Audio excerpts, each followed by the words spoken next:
J'invite Madame Bénédicte van Krijnest à venir ici nous témoigner finalement en tant que diététicienne et de savoir finalement si nous devenons vraiment ce que nous ingérons. Alors je crois que c'est une question qui est cruciale et elle va nous donner cette réponse très très bientôt. Je vais vous poser une question, je vais vous demander comment vous allez. Bien. Vous savez que l'expression « comment allez-vous » elle vient à l'origine du Moyen-Âge.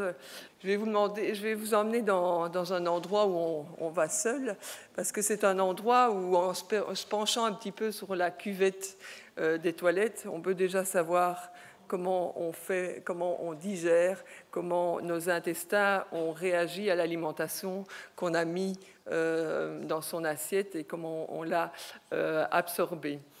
Donc, en allant voir l'échelle de Bristol, vous pouvez vraiment comparer un petit peu vos selles et voir au niveau de vos selles si vous avez un problème de constipation.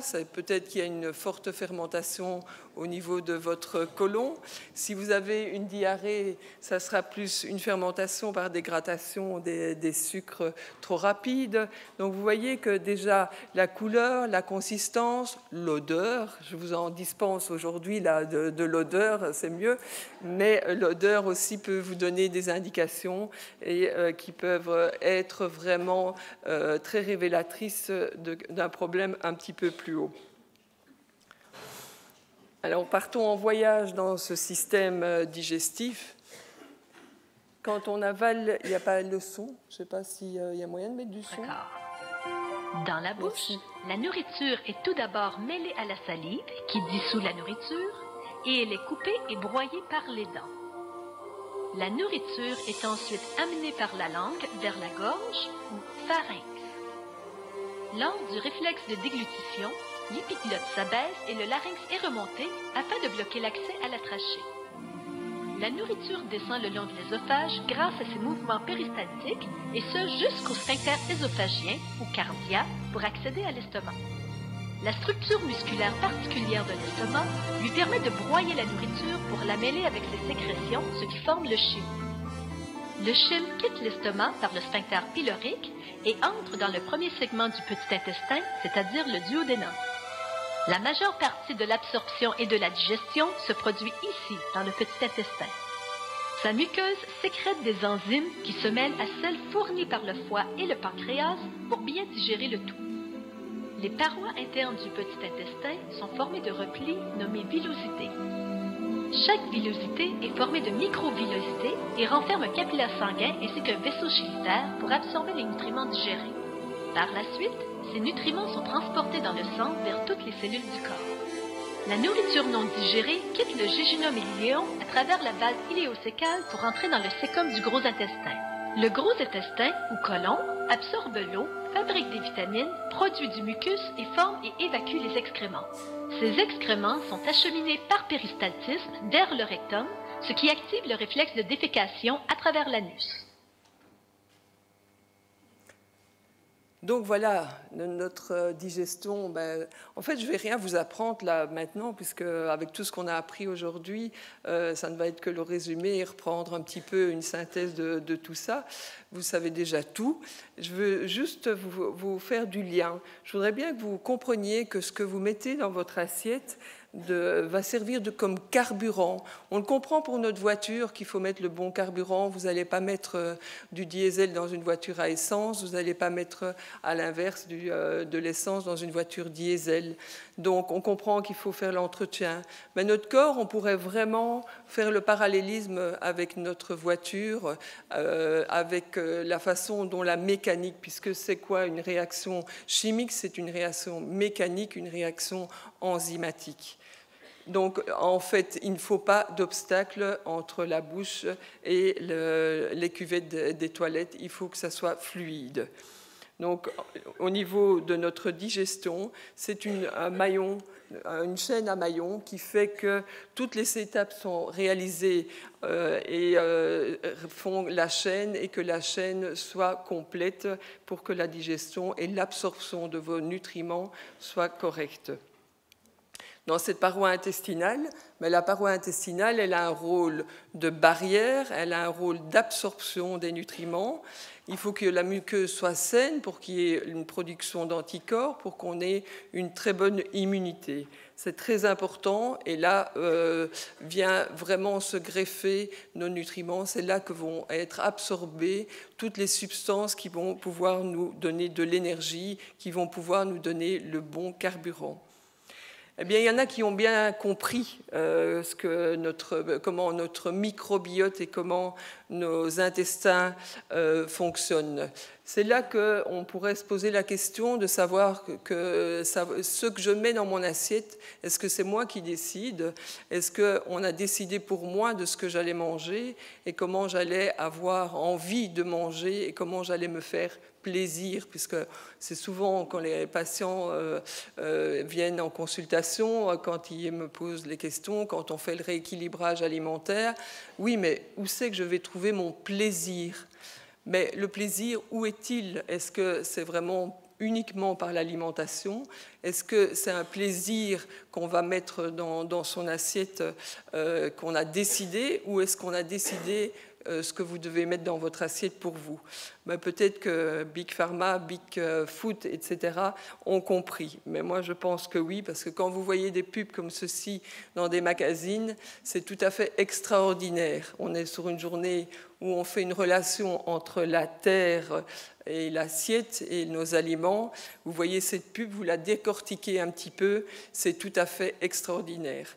Donc, il y a tout pour plaire, c'est un beau décor, toutes les strass y sont, le ciel bleu, vous êtes dans une ambiance tout à fait bucolique et vous êtes dans quelque chose qui va vous amener à consommer. Et n'oubliez pas les 3 lettres qui commencent ce mot consommer et que nous sommes des consommateurs. D'accord? Donc, moi, j'ai vraiment envie de vous passer comme message aujourd'hui de devenir des consommateurs. Redevenez des acteurs de votre alimentation, c'est indispensable. Parce qu'il y a 40 ans plutôt, on assiste à une augmentation extraordinaire, une implosion des plats préparés. On mange plus 17 kilos par an par personne de plats préparés, plus 19 de jus de fruits, de yaourt 11 kilos, des desserts lactés 6 kilos, des boissons sucrées pareil, et des bonbons, on passe. Vous n'avez qu'à voir dans toutes les grandes surfaces, il y a un rayon bonbons qui est juste bien placé pour que votre enfant, quand vous faites vos courses, ait juste envie de dire « Maman, maman, je peux avoir mes bonbons ?» Et on prend le gros cornet, 500 grammes de bonbons, et ça passe super vite, et vous avez une explosion de la consommation des sucres, et puis on ne peut pas le refuser au gamin quand même. Il faut bien lui faire plaisir à cet enfant. Donc on entretient cette addiction au sucre. Que voit-on en comparaison à notre ancêtre chasseur-cueilleur qui mangeait beaucoup de graines, qui mangeait beaucoup de fruits, de légumes, et comparé à notre alimentation actuellement? C'est comme Canal+, on n'a pas muté, nous, hein. On est toujours sur le même génome. Canal+, vous avez le décodeur, l'image est claire. Vous n'avez pas le décodeur, l'image est brouillée. Eh bien, c'est ce qui se passe dans notre alimentation actuellement, c'est qu'on nous a bombardé de substances qu'on est incapable de reconnaître et qui font qu'on ne digère plus, qui stagnent dans nos intestins et qui font toutes les pathologies que l'on voit et qu'on nous a largement expliquées aujourd'hui. C'est vraiment ce qu'il faut combattre quand vous voyez une évolution comme ça de notre consommation de sucre. En un siècle, on est passé de 5 kilos par an par personne de consommation de sucre à 50 kilos par an par personne, voire 75 kilos pour les États-Unis. Donc on va vraiment avoir un changement important dans toutes nos pathologies d'inflammation puisque ce sucre est omniprésent. Encore une fois, lisez les étiquettes, regardez, on vous met du sucre dans tout. Du saumon fumé, regardez, il y a sirop de maïs, sirop de glucose. Pourquoi? Parce que c'est un exhausteur de goût et grâce à ça, on vous fait consommer sans que vous en rendiez compte, le sucre appelant le sucre, vous consommez et consommez toujours un petit peu plus. Autre phénomène qu'on peut voir, c'est cette fameuse consommation de gluten. C'est un sujet fort à la mode, mais non, je n'ai pas d'intolérance au gluten. En effet, tout le monde n'est pas intolérant au gluten. Par contre, il n'est pas rare d'entendre les patients, quand on pose un petit peu les questions, comment vous mangez le matin, le midi. Ah ben, le matin, je mange 2-3 tartines. Le midi, ah ben oui, je prends mon pique-nique, mon petit sandwich, et je prends 3-4 tartines. Et puis le soir, ben, je mange des pâtes. Et donc, ce gluten, il est omniprésent dans votre alimentation. Regardez, c'est tout à fait effarant de voir comment on peut faire vraiment cette plasticine qui va complètement engluer votre intestin. Comment voulez-vous absorber, comment voulez-vous vidanger votre estomac avec une substance comme ça dans l'intestin? Il est déjà bloqué dans sa partie haute. Donc il faut absolument varier, apporter à votre alimentation de la rotation pour avoir autre chose que toutes ces pâtes, pain et autres sous forme de base de farine. Pourquoi? Parce que ça va vous apporter de la fermentation et de l'inflammation, parce que le lait, hop là, ça change tout seul. L'inflammation, elle s'installe sur quoi? Ben, sur cette fermentation intestinale.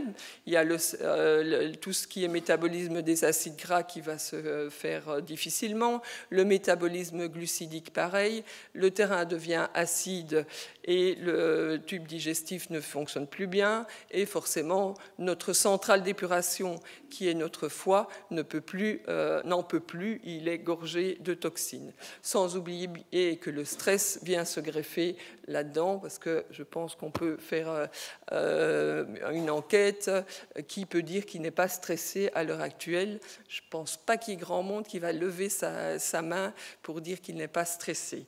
Donc le stress est extrêmement lessiveur de beaucoup de minéraux, et il est extrêmement mauvais conseilleur pour notre digestion. Parce que le but de notre alimentation, c'est bien sûr d'arriver au cœur de la cellule, que tous ces nutriments, ces vitamines, ces minéraux arrivent au cœur de nos cellules pour qu'on puisse fournir de l'énergie, mais de l'énergie cellulaire. Ce n'est pas autre chose qu'on a besoin pour avoir une bonne énergie, une énergie vitale.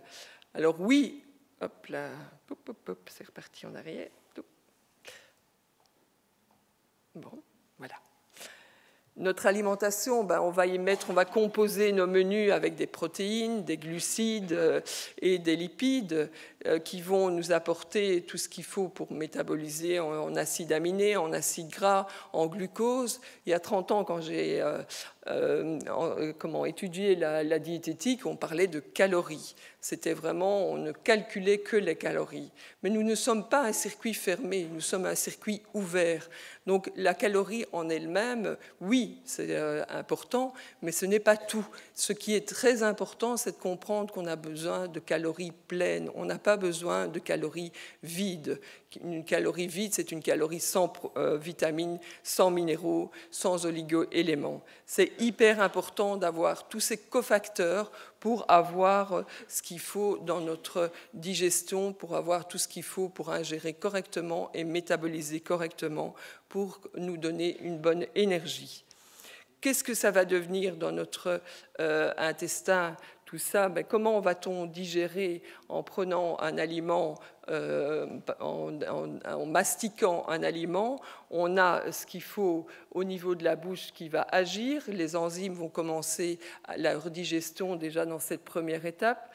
Donc la mastication est déjà hyper importante, parce que la mastication, elle va permettre de bien libérer et de réduire les morceaux pour que plus bas votre estomac, votre duodénum ne doivent pas faire un trop gros travail et que ça ne reste pas trop longtemps dans l'estomac. C'est très important de bien mastiquer. Pourquoi? Parce que la première étape de cette digestion, la mastication, les glucides vont être malaxer avec la ptyaline, qui est une enzyme, une amylase, qui va permettre leur digestion. Ils sont des hydrates de carbone. Les hydrates de carbone, on va les classer traditionnellement en indice glycémique élevé ou bas. C'est comme le glucose, le saccharose, le fructose sont des indices glycémiques. Mais est-ce qu'actuellement, avec ce qu'on a comme renseignement, est-ce qu'il ne serait pas judicieux de les classer plutôt en fonction de leur pouvoir de fermentation ? Je pense qu'on est vraiment amené à les classer comme ça pour savoir comment on va réagir. On est chacun des individus, on est chacun des individualités, on a chacun une carte d'identité propre et c'est vraiment important de comprendre comment ces hydrates de carbone vont fermenter. C'est quoi une fermentation? C'est une réaction biochimique de conversion de l'énergie contenue dans une source de carbone, souvent le glucose justement, en une autre forme d'énergie directement utilisable par la cellule et en l'absence d'oxygène en milieu anaérobie. Quand ça arrive dans l'estomac, il est très important que ça soit digéré correctement. Nous sommes des monogastriques. On n'est pas fait pour digérer des sucres non assimilables comme l'amylose, la cellulose. On est en grande quantité. On n'est pas fait pour digérer du tout cru, comme on voit à l'heure actuellement tous les régimes, beaucoup de régimes tout crus, le crudivorisme, etc. C'est beaucoup trop de cru et donc on fermente. On fait quoi? On produit du méthane.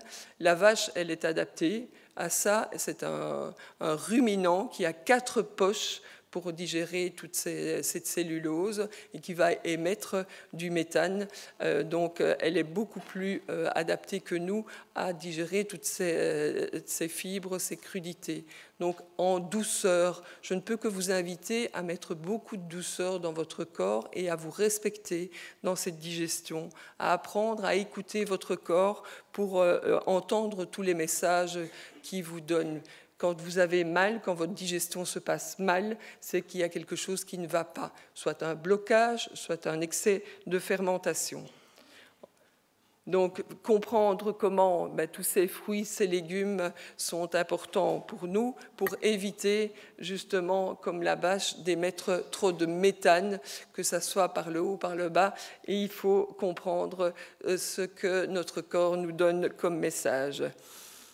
Alors, je pourrais vous expliquer, bien sûr, pour reprendre de la diététique classique, ce que c'est qu'une protéine, qui a un rôle de structure, de soutien, qui a des protéines animales, et vous inviter à en manger, mais en petite quantité. Ce n'est pas la peine de faire l'assiette traditionnelle du steak au restaurant où vous avez une entrecôte de 300 grammes, pas de kilos, heureusement, 300 grammes.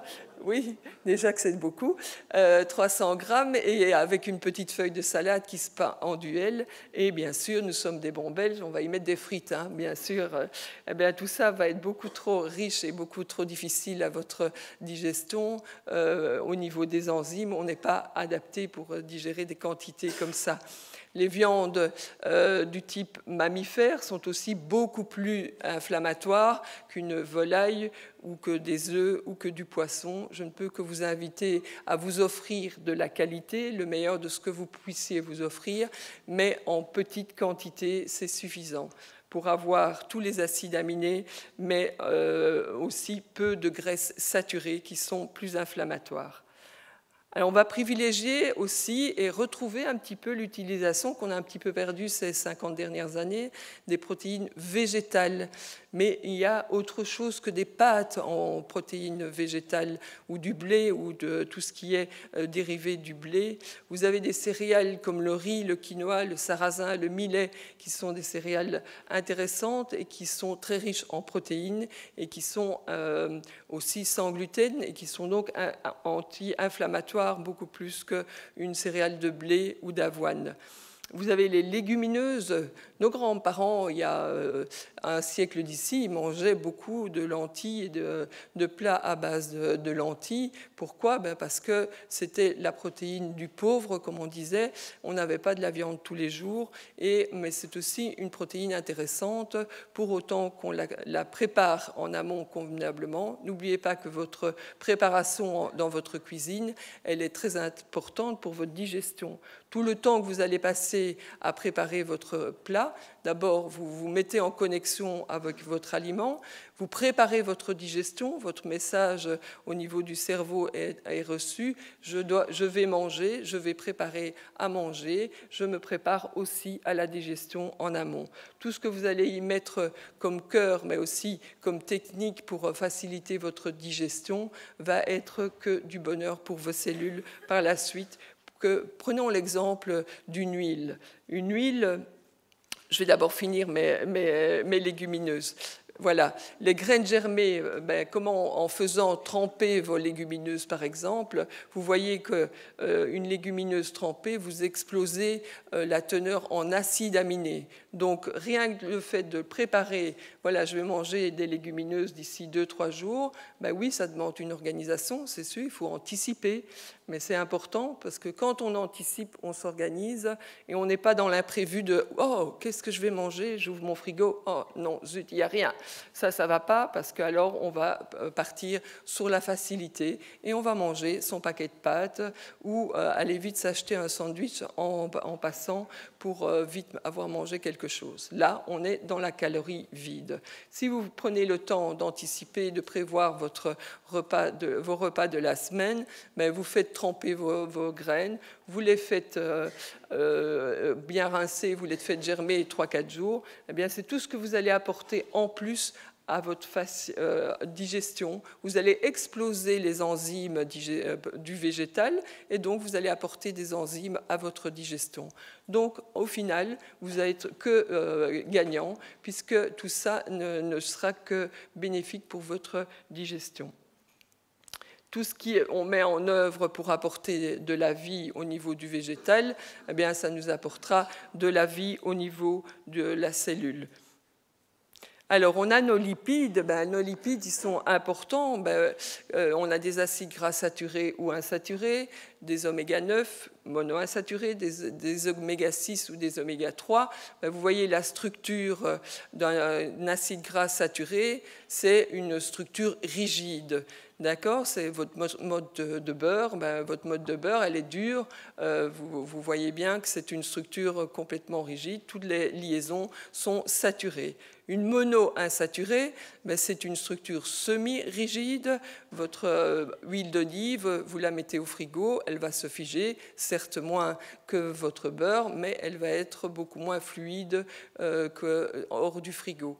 Et puis, on a les polyinsaturés, vous voyez, ça reste souple et je vous invite à en consommer, surtout des oméga 3, pour avoir le côté anti-inflammatoire de votre graisse. Ce sont des graisses particulièrement anti-inflammatoires qui vont vous donner des prostaglandines qui vont travailler ce terrain par cette création d'anti-inflammatoires naturellement. Mais voilà, en amont, si vous diluez cette huile avec un petit peu de jus de citron, que vous faites l'agitation vous-même en amont, c'est ce que votre foie ne devra pas faire en aval et vous allez beaucoup mieux digérer votre huile et ça va être que du bonheur, même si l'huile apporte 9 calories par gramme, c'est une graisse qui va être assimilée. Si vous prenez du sucre en excès, il se transforme en graisse et en graisse de stockage. C'est un peu dommage. Donc, privilégiez des aliments originels, des aliments qui vous apportent de la vie. Originel, ça veut dire qu'on l'a dans la terre, on l'a dans la nature. Comme ça, une noix, je la presse, je fais une huile de noix. Il n'y a pas besoin de rajouter sur la bouteille enrichie en oméga 3. Il y a de l'oméga 3 dans l'huile de noix. Donc, c'est vraiment cette réflexion de se faire, voilà, comment je vais nourrir mon corps, comment je vais lui donner ce qu'il lui faut pour avoir de la bonne énergie et ne pas être fatigué, ne pas être déprimé, ne pas avoir de l'inflammation. Donc mon carburant, c'est mon LPG, comme je l'ai appelé, mes lipides, mes protéines, mes glucides. Ils pourront vous apporter un maximum de vitamines et de minéraux et seront une source d'énergie et de vie à privilégier en qualité, en rotation. N'oubliez pas que la rotation est très importante et le moins transformée possible. Posez-vous toujours la question, où la main de l'homme est-elle passée ? Voilà, ce n'est pas toujours pour le bonheur de notre santé. Donc il faut vraiment être hyper conscient et se mettre en lien avec notre aliment pour qu'il ne soit pas bouffeur d'énergie.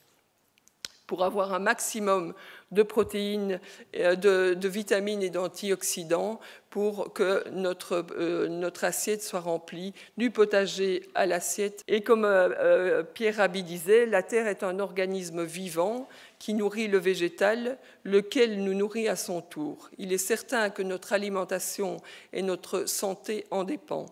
Il s'agit de rendre au sol toute sa capacité à transformer les éléments en véritable énergie de vie. Une alimentation saine est une alimentation vivante qui nous relie à l'énergie de la terre. Clairement, il y a une interaction, on a eu assez de très beaux exposés aujourd'hui pour vous l'expliquer, une interaction entre ce sol, ces champignons qui forment des vrais réseaux, qui mycorhizent avec la plante dans le sol et viennent se connecter aux racines de la plante et pour bénéficier et pour interagir entre leurs nutriments, entre les vitamines, l'utilisation du carbone. Et ils vont pouvoir s'aider, s'entraider et pouvoir utiliser leurs ressources mutuellement pour avoir toutes ces absorptions et ce transport de nutriments. C'est vraiment hyper important d'avoir des super aliments dans notre assiette, de vraiment aller à la rencontre des producteurs, des agriculteurs, leur poser des questions, voir quel amour ils mettent dans leurs aliments, dans leur culture. Ça ne peut être que bénéfique pour nous parce que la vie est énergie et on doit se relier à la terre, au ciel, et pour être en connexion avec nos aliments. C'est hyper important. Goûtez une carotte bio où il y a de la terre dessus, que vous avez pris le temps de nettoyer, et une carotte de l'agroalimentaire classique, vous verrez, ce n'est pas le même légume. Offrez-vous le meilleur que vous puissiez vous offrir, c'est très important.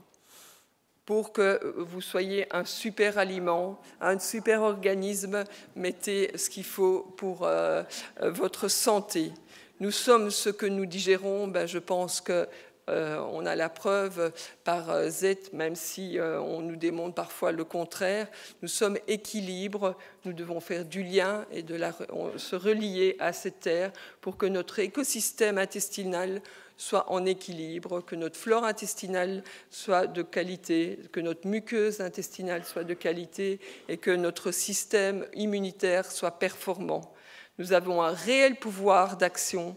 L'épigénétique est là pour nous le prouver. Actuellement, l'environnement, tout ce qu'on met en œuvre autour de notre santé joue sur nos gènes. Les gènes sont modifiables et le gène n'est pas le destin. Nous avons un pouvoir de changer les choses et un pouvoir de changer leur expression. Pour répondre à la question « Est-ce que nous sommes ce que nous ingérons ?», je ne peux que répondre oui.